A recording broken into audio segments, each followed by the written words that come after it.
The 90th plenary meeting of the General Assembly is called to order. I declare open the 2026 high-level meeting on HIV/AIDS.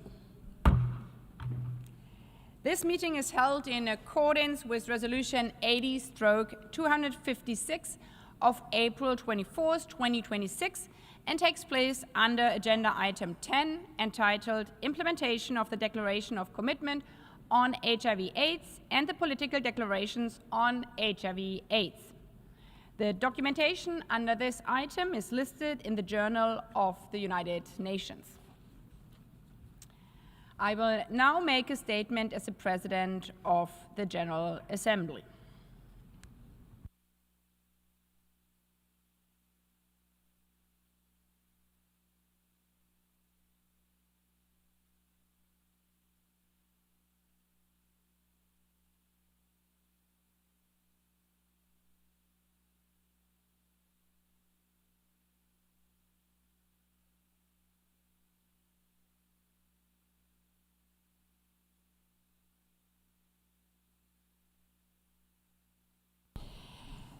Madam Deputy Secretary General, Madam Executive Director of UN-AIDS, Excellencies, ladies and gentlemen, distinguished delegates. Let me take you back for a few moments. In 1985, the cover of Life magazine announced, "Now no one is safe from AIDS." That same year, People magazine branded those affected, I quote, "the new untouchables."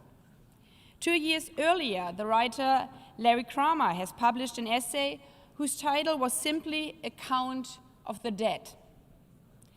There was a climate of the early 1980s, a climate of fear, silence, and shame.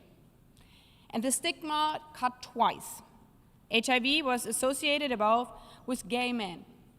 So a frightened young person growing up in the 1980s, amid the prejudiced attitudes of a time, faced not on one fear, but two: the fear of the virus and the fear of being seen.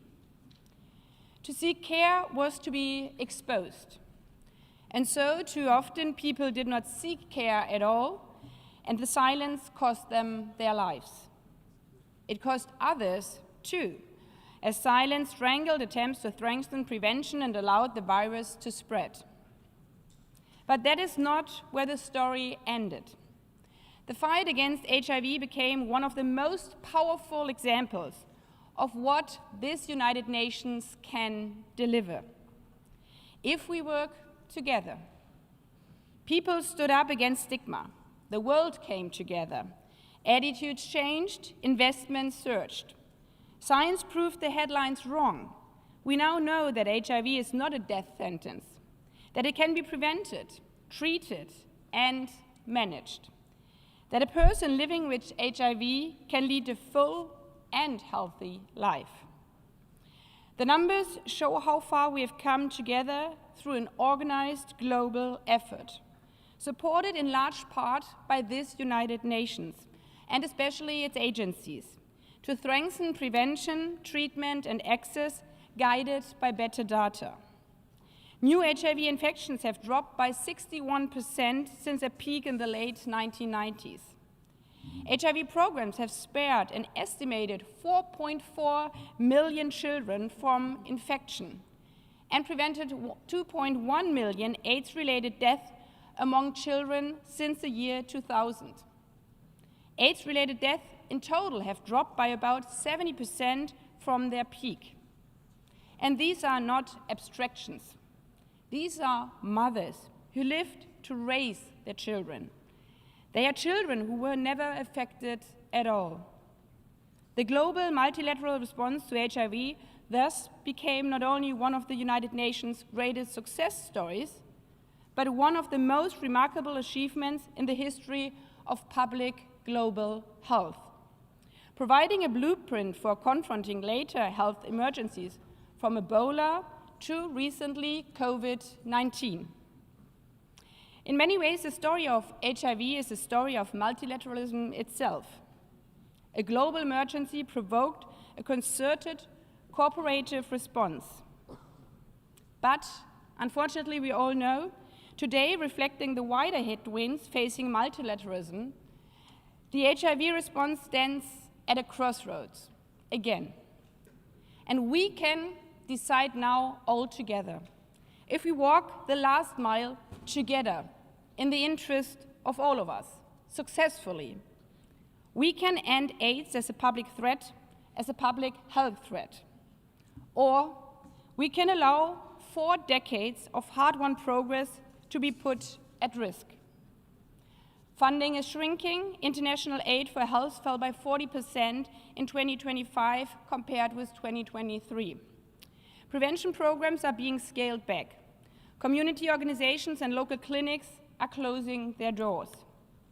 Research published projects a 24% reduction in international HIV aid by 2026, enough to reverse 10 to 15 years of our common progress in only a couple of years.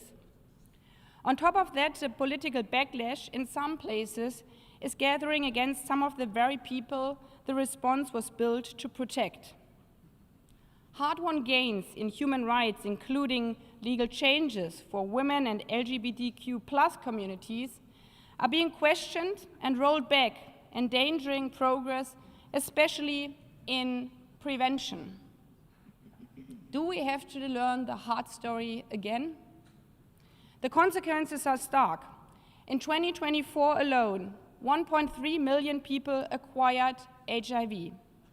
Every day, so now, tomorrow, the day after, 570 adolescent girls and young women were newly and are newly infected.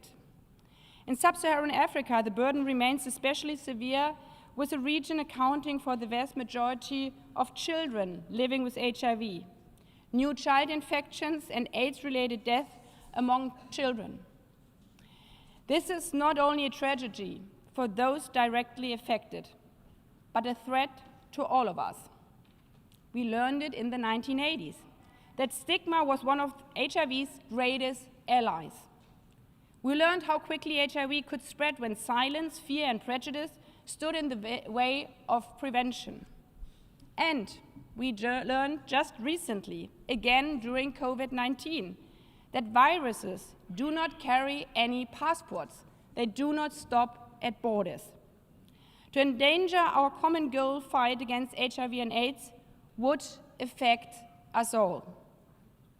Mandated by this Assembly, this high-level meeting and its political declaration is now our chance to choose the right path at the crossroads by reaffirming our shared commitment to end HIV as a public health threat by 2030, in line with the global AIDS strategy.